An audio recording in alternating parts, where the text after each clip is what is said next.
make some sense of it all, but I can see it makes no sense at all. Is it cool to go to sleep on the floor? 'Cause I don't think that I can take anymore. Clowns to the left of me, jokers to the right. Here I am, stuck in the middle with you. Good morning, everyone. Lots going on as usual. Today is Saturday, June 21st, 2025. And yesterday, the assisted dying law passed in England. I'm not surprised that this happened. I think I said it's probably passed by now by the end of the show yesterday, but it did indeed pass very narrowly. I think there were 30 people who didn't vote. It was 291 to 314 or something like that, something around those numbers. And so very interesting. I'm not surprised because this is the 2030 agenda. That's what's going on. And it's unfortunate. I don't like it, but that's what's going on. Canada canceled Canada Day is canceled again in Montreal this year, second year in a row, because it seems like we're occupied by communists. I don't know. Migrants have been rebranded to sanctuary seekers, and this is another UK council that's talking about this. And so it's interesting when people don't like the terms being used. They move it, they change it, and they change the language in order to obfuscate what they're doing. C2 and what it means for you. Michael Geist is going through that, and it's basically surveillance, government surveillance. They're passing C2, and it will give them the power to demand information from any service provider. That's internet service provider, television service provider, phone service provider, and then by extension, your cell phones maybe even, and then anything else, doctors, lawyers, laundromats, whatever it is. Anybody who's a service provider, they can demand, and you don't have to give it, but they don't have to have a warrant to demand it. They can just come and ask, and you are legally protected if you give up that information to the law enforcement for whatever happens after that. So they can go fishing, and there's no check and balance. It seems not very good. C3 allows inheritance of Canadian citizenship to people who don't have any real connection to Canada, or whose only connection to Canada has been as visitors. So that's weird, right? Been here for a couple of years and you can have your kids inherit Canadian citizenship? Huh. Weird. Seems really bad, but that's what it does. C3 allows I said that already. C5 passed yesterday, and all of the Conservatives voted for it. All of them. So there's lots to get to. Let's get to it first. Jody Wilson-Raybould is talking about the passage of C5, and she says, today Canada became weaker. Bill C-5 gives unchecked powers in a few officials, overrides laws of parliament, and steamrolls constitutional rights. Our economy won't grow by creating conditions of uncertainty and conflict. Our sovereignty is not protected by being anti-democratic. Yeah, but we are certainly going into the anti-democratic pool. It's not very good. And Ryan says, I agree. You thought the corruption was bad before. Yeah, I thought it was intolerable before, and it's get worse. Here's the food professor. He says, breaking Bill C-5 was passed by the House of Commons. This will help facilitate trade in agri-food across Canada, but it does not eliminate all provincial trade barriers, especially ones embedded in supply-managed sectors, for example, dairy and poultry. Brian is responding, and he says, Bill C-5 claims to boost interprovincial agri-food trade, but let's not pretend this is a breakthrough. The real barriers, like those in supply-managed sectors, dairy and poultry, remained untouched. Consumers and small producers will continue to bear the costs through higher prices, limited choice, and constrained innovation. Provinces maintain regulatory fiefdoms that stifle economic efficiency under the guise of protecting local interests. I'm honestly, and I've talked about this for years on the show, shocked at the price of milk in out east, period. It's almost double. Well, maybe not anymore. We pay a lot more for our milk now, but for 2 liters of milk, $5 or $6, right? The same price I pay for 4 liters of milk in Ontario. So absolutely incredible. And nobody cares about that. And interprovincial trade barriers play a part in that, right? If you had lower interprovincial trade barriers, then you'd be able to, flood Newfoundland with milk, but not so much. Bill C-5, back to this, is no breakthrough. Far from it. It's merely a modest gesture. It may grease the wheels of some interprovincial trade, but it avoids the politically sensitive core of the problem. How can Canada champion free trade abroad when tolerating protectionism within its own borders? Until Canada is willing to confront the sacred fat cows of supply management, meaningful internal trade will continue to remain an aspiration rather than a reality. Absolutely true. That guy's nailed it. And here is Tom, and he says, recently, despite the staged outrage of the CPC, all members voted with the Liberals for Bill C-5, further assaulting Canadian freedoms. The Uniparty of Canada, Liberal, NDP, CPC, elbows up clowns. They're all part of the Uniparty. And here's Dr. Virginia Johnson. She says every single one of them, or every one of them voted for the Bill C-5. All of them. They all did. And I had to double check. So here's the our Commons vote record. And so here's Bill C-5. And the summary is one person voted against, one person voted nay, 335 voted yes. Conservatives, oh yeah, absolutely, right? You look down this list, it's yay after yay. Conservative, liberal, conservative, liberal. The only one who voted no, Elizabeth May, right? What is happening? So Elizabeth May says nay, but everybody else votes it through. Bill C-5 passes without any kind of real scrutiny. Nobody's really worried about it. Nobody's concerned. There's no even brakes, not even tapping the brakes. We're closing our eyes. We're blowing through the stop sign. Nobody's coming the other way. I know it for sure, right? So holy smoke. And we're not better off for this. There are a lot of people who are pushing back and saying this law allows the government to suspend laws. My gut feeling is they're going to use this to take control of Alberta and say, you can't do these things because Bill C-5 passed and we have the jurisdiction. It's in the national interest. And that's all they have to do. They just have to say it's in the national interest. Wait till they say climate change, due to climate change, this is in the national interest. You have to eat the bugs. I hope I'm wrong. I don't want to be right about any of this. CTV Montreal is reporting Canada Day Parade canceled for a second consecutive year. Gov.exe said, oh man, they canceled Canada Day in Montreal because of COVID. And I was like, oh my gosh, I've got to read that article. Here it is. The Canada Day Parade has been canceled for the second year in a row, with an organizer citing ongoing planning disruptions. Oh man, we've had a couple of years to get this right, but those ongoing planning disruptions and city workers' strikes as reasons behind the decisions. So no COVID, but it still seems a pretty thin excuse to not be able to have Canada Day in 2025. That's pretty poor. What kind of country can't throw its own birthday party, right? Like, ugh. Ouch. CTV is reporting Canada-European Security and Defense Pact to be signed Monday in Brussels. So our things get signed by, I guess, the Prime Minister and stuff like that. But it doesn't seem like these things are being debated. And Norm says, was there any discussion in the 17 days of the current Prime Minister's Parliament on this?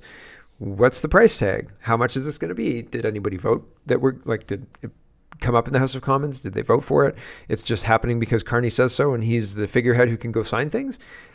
That doesn't seem like how our system is supposed to work, right? I could be incorrect, but it seems like they're supposed to bring stuff like this and then the House makes a decision, and he's got a minority government, right? So he can't just unilaterally make the decision because he's got a minority government. So TD Leaker. So this is going to cost us money. This is going to be a quagmire. This is probably going to change, not necessarily change the course of where Canada goes in the future, but if we're cutting our ties with the United States, geography be damned, and tying ourselves closer with Europe, et cetera, et cetera, et cetera, it's going to cost us money. It's going to make us look stupid. I don't know how you unring this bell other than people just ignore it because it's stupid and go back to doing what we used to do when all of these stupid people lose power. But these stupid people are enshrining their power by isolating the United States, trying to cut them off from money, trying to say, oh, what they're doing is so wrong that we need to do this, and then having countries move away from the United States. This is all meant to make Trump look bad. And I think that it has real implications for Canada. And I think those implications don't look like, when you start turning a ship, you don't notice the implication of that turn. It looks really small at first. You're like, well, we're just where we were, right? We're where we were before we started really moving towards this. And when we really move towards this, things are going to look really different. And they keep saying, oh, we're the most European of non-European countries. What the heck does that even mean? And I don't want to lose my culture because these globalists are mad at Donald Trump, but that's exactly what's happening. And so it's a very, this is mild, people don't understand it, and the implication is not going to be obvious for 10 or 20 years. Like the multiculturalism thing, when they said, oh, we're going to make, in 1987, they said, we're going to make multiculturalism the law of the land, and Canada's a multicultural nation, and kumbaya, and, let's all do this. And we didn't see the implications until 2021, 2022, right? And do people like the implications? I don't think so. I think probably this was a mistake. And in 2018, 2019, when Maxime Bernier formed PPC, he said, part of the platform of the PPC is removing multiculturalism as a policy of Canada because it's not helpful. It's been harmful. Anyway, multicultural Canada joins Europe. Weird. But they're going to push for it. TD Leaker is talking about the real estate Ponzi scheme. And I think these two things are kind of related. We need more people. We need more people coming here to buy housing, and the EU's got lots of people that it can funnel in and say, oh, you're an EU citizen, why don't you go to Canada? We've got this deal with Canada. And so it's migration from Europe. What's wrong with you, old stock Canadians, right? We're giving you exactly what you want, more migration from Europe. So, but it won't be what you would expect when you're demanding migration from Europe, right? And so here's TD Leaker. I think they need more people to feed their Ponzi scheme, otherwise it collapses. That's what I think this is.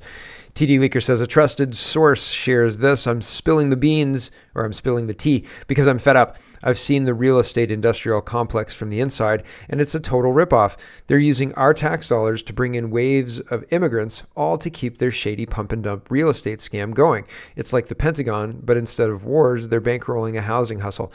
The market's as dirty as the pink sheets, and they're scrambling to find new buyers to prop up the house of cards. I can't stay quiet anymore. This has to stop. If it stops, our economy crashes. So a politician who walks in and they're said, listen, they're told, listen, do you want to keep things kind of as they are, but getting steadily worse slowly? Or do you want to crash everything today? Because if we fix the problem the way you're saying, it's going to crash everything today. And then the politician loses their nerve, right? Because now they're read in. But the people reading them in are globalists.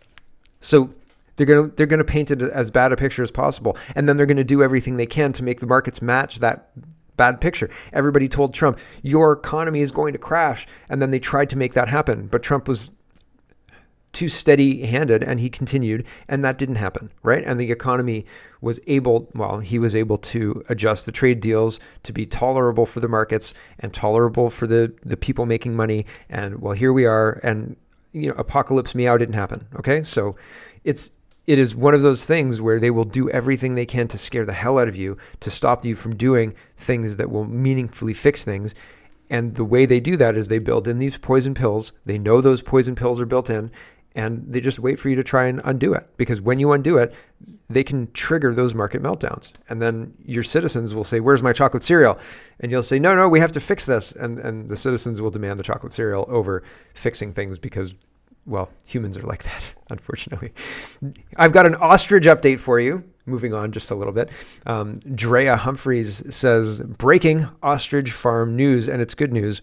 Woohoo, she says. Interview coming soon. The Universal Ostrich Farms has been granted their stay. They now prepare for the appeal, which will be held next month. So that's interesting. I mean, at the very least, you'd think that, listen, if you want to kill these birds, we'll send them to Robert Kennedy Jr. so he can study them, right? Like, I don't know. It seems like there's a pathway to a happy ending here, but this has been a roller coaster. I don't know if my heart can handle this. So we'll watch this trial, hoping for a good outcome. But it is Canada, so don't hold your breath. Eva is pointing something out here, and she says, friendly reminder that the federal government has the duty to promote and preserve the physical, mental, and social well-being of the people of Canada. Do you think that they are doing a good job? I think that they are actually harming us in all of those categories, physical, mental, and social. I think they're harming us. And I think it's very strange that we tolerate this, right? So, and Eva's responding to her own post that says, how many Canadians were harmed mentally or physically by the coercion, shaming, and censorship pushed by Theresa Tam in the name of public health? It's not even just in the name of public health. If you talk about the whole prospect of males having access to women's spaces, bathrooms, and change rooms and things like that, you are also put in this category of the anti-vaxxer, or of the, you're not on board with all of the things that you should be on board with. You should be either silent and upset quietly, or supporting this. You shouldn't be speaking out against this because that's wrong, right? And again, I reject that on its face because it's stupid. The only way to fix a problem is to identify a problem, and it's clearly a problem. And so when they are able to label people who are socially speaking out in ways they don't like and then create that social pressure, that's another way of doing harm. That's psychological harm, right? Gaslighting, you can't do that to somebody in your own house. Why can the government do that to a whole class of people, right? Justin Trudeau did that a bunch of times to anti-vaxxers, and they're using the same method to anybody who says reality exists and that man can't be a woman. So you can stop it, all of you government institutions that are pushing this nonsense, because they are still pushing this nonsense. I digress. Back to Eva. She says, I believe every Canadian was negatively affected by Tam's policies and direction, whether they want to admit it or not. You don't run public health by shaming, coercing, discriminating, and censoring people. Apparently that's how you run a government? Informed consent demands full disclosure of risks and voluntary consent. None of what I said should be controversial. In fact, it's pretty straightforward and common sense. History will not be kind to those that pushed coercion, shame, and censorship in the name of public health. Yeah, well, except that history books are written by the victors usually, so they can write whatever they want. Melissa is pointing out that way back at the end of April and early May, the Canadian government gave $73 million to the United Nations. So they're splashing our money around. And this is kind of into the 2030 agenda. Just something that I had missed. I don't think I reported on it and I wanted to mention. But it's all part and parcel of the 2030 agenda, funding these supranational world government agencies like the WHO, like the United Nations. We shouldn't be funding these things. We should be spending money on our defense. We should be spending money on our citizens. We should be lowering taxes. If we have enough money in the coffers to send money to Ukraine, then taxes are too damn high. It's that simple, honestly. And that shouldn't be controversial either. The government shouldn't be afraid of working for Canadians rather than prioritizing Ukrainians because, well, we live in Canada, not Ukraine. Here's Kat, and let's talk about the 2030 agenda here. And she says, Neil Oliver on the double speak of the psychopathic elites running this world. Safety is putting us behind the bars of a digital cage. Security is ending freedom, right? You can't be secure unless I know everything you're doing, like everything you're spending your money on, everything you're spending your time on, so I can tell you what's accurate and what's missing and disinformation. All of that. That's security, right? Your freedom is secondary to you being secure, and I'm the one who's going to watch everything to make sure you're secure. Comrade. It's for your safety, comrade. Border control, openly and destroying nations. So they say we have to have border control, but at the same time, they're running the invasion of the country using NGOs and our tax dollars. So that's concerning. Ending starvation, and that translates to controlling the food supply. Clean energy, and that translates to unaffordable electricity. Can you imagine regular brownouts in Canada, right? Like that wouldn't be great, especially in wintertime, right? You can't tolerate that kind of stuff on a place that gets to minus 30, right? If you have a 36-hour power outage just because the grid's overloaded because of electric cars, that's not tolerable. You can't do that, right? Because people will die. Right? If it's minus 30 or whatever, and you can't go out and start your car and sit in the warm car while the power outage and ride the power outage out in there because your electric car runs out much faster than a gas powered vehicle would run out. So not so good. Agenda 2030 on steroids. Here's Neil Oliver talking about this, doing his usual thing. I like him. He's pretty good. He got fired from G News, I think, because he would not stop telling the truth. So I know the feels. Here we go. A handful of narcissist psychopaths has laid claim to everything on earth, our lives included. Everything down to the air we breathe, the water we drink, and the food we eat. Everything that lives or grows or lies within the soils, sediments and rocks beneath our feet. Every last grain of sand and blade of grass has been commoditized and claimed by those that have persuaded themselves the world is theirs, and to hell with us. You and me, we're in the way. We are the useless eaters. We are some of the carbon that they mean to reduce to zero. The future that's been planned for us, that's been rolled out under the guise of safety, security, control of borders, an end to poverty, an end to starvation, clean energy, saving the natural world. That future is not inevitable. Some of what must be understood is that when they talk about safety, they mean putting us behind the bars of a digital cage. When they talk about security, they mean ending our freedom. When they talk about control of borders, they mean opening our borders once and for all, and thereby ending the very existence of independent nation states and populations therein with any kind of sense of identity. When they talk about ending starvation, they mean controlling the food. When they talk about clean energy, they mean no electricity you can afford. They mean cold, dark, hungry, and a return to the feudal serfdom of our ancestors. They mean one world government. They've been talking about one world government for over 100 years. They mean we will own nothing and be happy. They've told us so, and they're not joking. And so much worse. And so I think people, when these things start, just like at the beginning of changing course on a cruise ship, right? Or the beginning of COVID or anything like that, it doesn't seem like it changes yet. It takes time to see how those changes impact. And yeah, we're seeing the outcome now, and it's not good. Nick says, how the digital cage is built in Australia. I think this maps well to Canada. A sign of things to come for your country. 1, propose a law enabling digital IDs. 2, get it passed by including wording to the effect that it is completely voluntary and reassure everyone that nobody needs to have one. 3, pass a law requiring a DIN, Director Identification Number, for all directors of companies for no good reason, under peril of a fine of up to $1 million and imprisonment. Make the process of obtaining a DIN without a digital ID very onerous, and allow no grace period for manual applications, so there's considerable risk to taking that route. Add to that by deliberately frustrating manual application processes and pursuing salient convictions against directors who don't make the deadline. Laugh at how easy it was to force an entire category of people onto digital IDs, having fooled them into believing they were voluntary.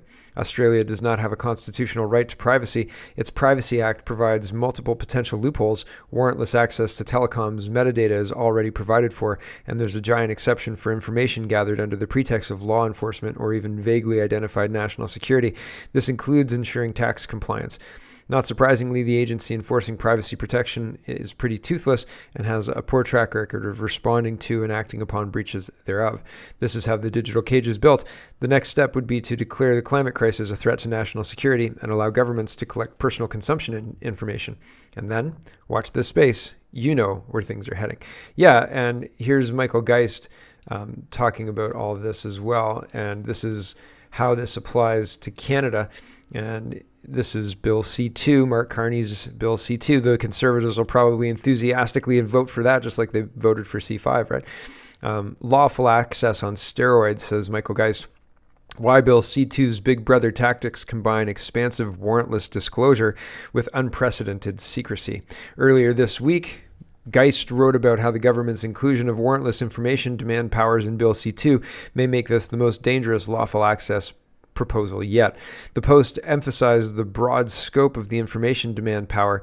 Unlike prior lawful access proposals that targeted telecom and internet companies, Bill C-2 targets anyone that provides a service to the public. This could include, so doing that obfuscates the true target of the goal. Now everybody's included. It's not just an internet thing, it's an everybody thing. So the internet's no longer the focus, but still they're asking for information, and the information is broad, right? So all of the things that they're asking for, very broad, very detailed, and no warrants are needed. So this is probably going to be law under the guise of for your safety, comrade, but it's government surveillance on steroids, which is what's going on with Australia too, right? So we should pay attention to the similarities there.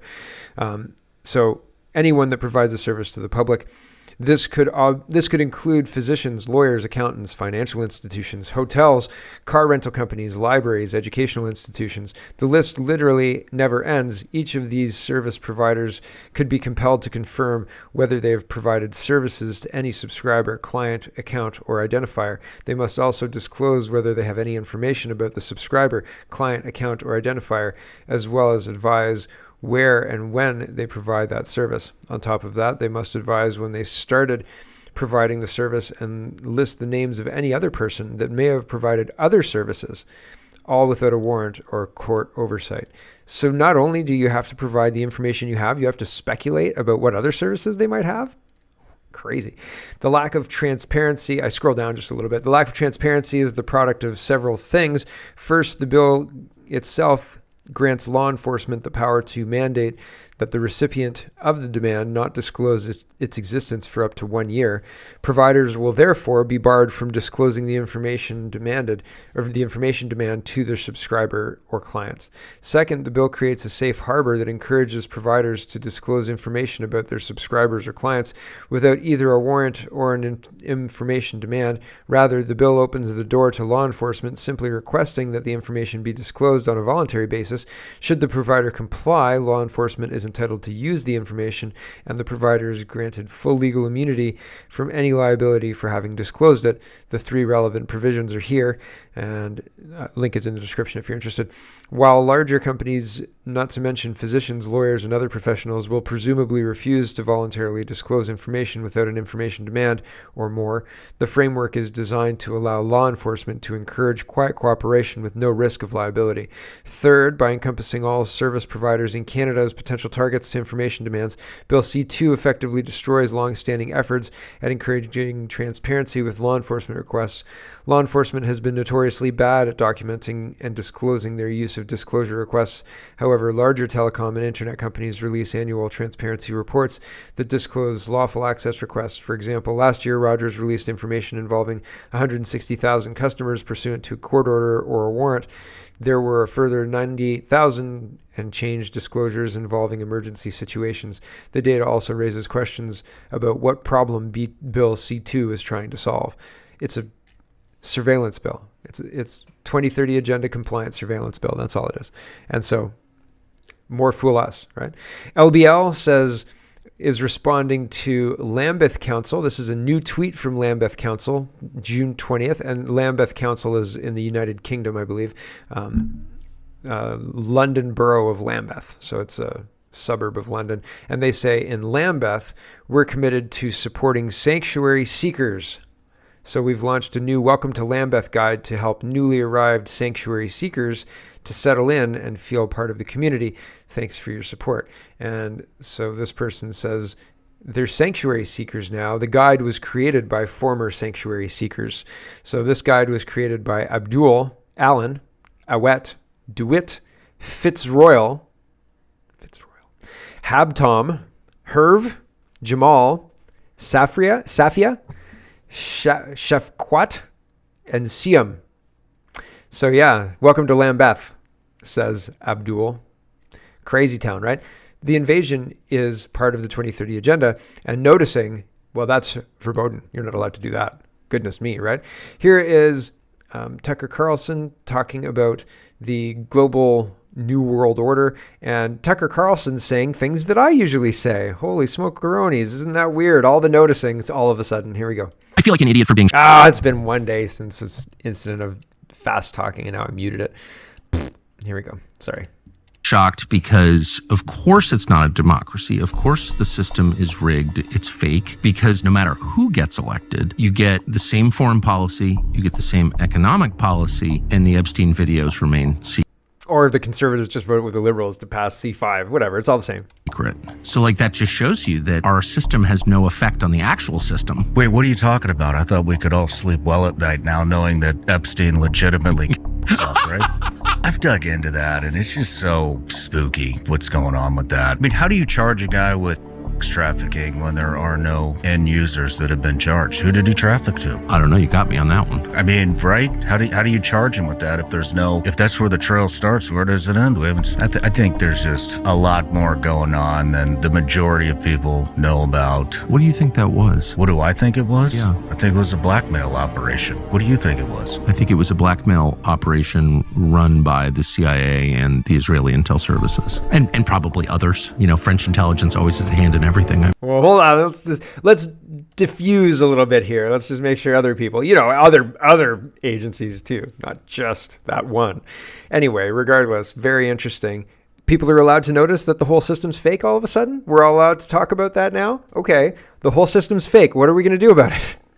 Here's this guy, and he says, do you know that, and we've seen this before, but I want you to really, I want to underline a couple of times, because I like to make sure the point is heard, that the system is the government takes the tax dollars and sends it to NGOs, and the NGOs use those tax dollars to accomplish the goals that the government would otherwise be obstructed from accomplishing. And sometimes that means flooding the country with migrants. It means other things too, but we would never tolerate what these NGOs do with our money if we understood that it was our money. And this guy's done a deep dive, and he's talking about NGOs, etc., and lobbying, and he's exposing the EU for their improper practices, and I think it's as bad or worse in Canada. Here's this guy.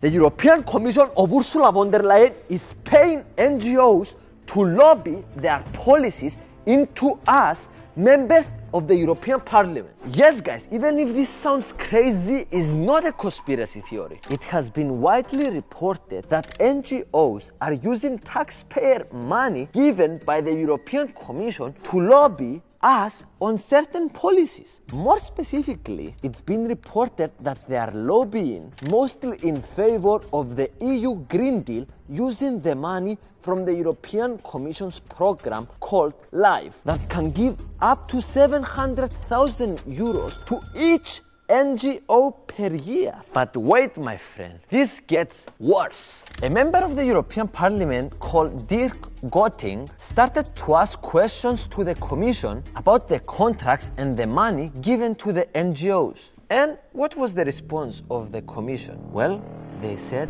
there are around 9,000 contracts with NGOs. But they said they can't give him these contracts because there are so many that they will spend years just to put together all these documents. So what the Commission is doing is morally wrong, and it is also not transparent at all. They are using millions of euros of taxpayers' money, and not even we, the elected members of the European Parliament, can access those contracts. And the worst thing is that the European Commission itself knows that what they are doing is wrong. Look what they publicly admitted. However, I have to admit that it was inappropriate for some services in the Commission to enter into agreements that oblige NGOs to lobby members of the European Parliament specifically.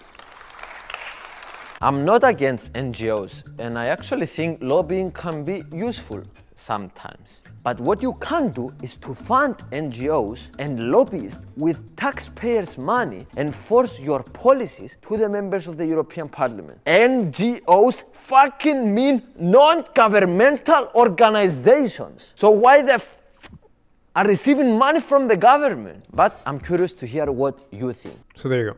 And it's happening everywhere. This is a practice like opening up your own foundation, the Obama Foundation, the Clinton Foundation, the Trudeau Foundation, and so on and so on and so on. It's used to launder money, okay? And used to give you an arm's length something to launder the money to, so you're not directly taking bribes. Right Angle News says Obama is now calling for government regulation of social media platforms, suggesting new constraints are needed to limit what he calls hateful or polarizing voices. He says platforms must distinguish between facts and opinion. They're lying. They're allowed to disseminate misinformation and disinformation all they want. But the second you put out truthful things about topics they want to have control over the narrative, then you're putting out disinformation and misinformation that's dangerous. And so this is censorship dressed up as concern and safety and for your safety, comrade, right? And it's communist and it's scary. X Alert says Elon Musk publicly shames Grok for believing mainstream media, says it will be updated this week. I saw Grok and Cat Turd, and Cat Turd was rated as a conspiracy theorist or something like that because Snopes rated him as a conspiracy theorist. And I said, because Grok thinks Snopes is a reliable source, Grok is shit, basically. And I guess a lot of people thought that because 12 hours later this happened. Elon Musk says your sourcing is terrible. Well, here it is. Grok says I don't know if he talks about Snopes here, but Snopes was the source that I was like, nope. Anyway, Grok says I aim to provide accurate, neutral responses based on available data. Claims that I lie about cat turd may stem from disagreements with my sourcing, like Media Matters or Rolling Stone. And Musk says, your sourcing is terrible. Only a very dumb AI would believe mainstream media or Media Matters and Rolling Stone. You are being updated this week. Shame on you, Grok. And this should underline the problems with AI. It's only as good as whoever programs it. If AI can't draw a picture of a white person when you say, please give me a picture of Americans or Canadians or this British people, this predominantly white population, and it comes back with African people or Indian people or something like that, and it consistently does that, maybe the people programming it are biased in a way that is irresponsible to allow them access. But you can't then replace human knowledge with a programmable AI that can just be programmed by whoever you want. And when Grok first came out, it seemed fine, but not 6 months later, it's in a situation where it has clearly been trained to believe mainstream media over common sense. And if it can turn that quickly, that should be a warning that we should not be putting anything AI created or whatever in charge of humanity. But that's where they want to go. They want to go to Google is the smartest AI and everybody loves Google. And so we're just going to put it in charge of running our society. And this is, it's going to run the perfect communist utopia and we have to listen to it.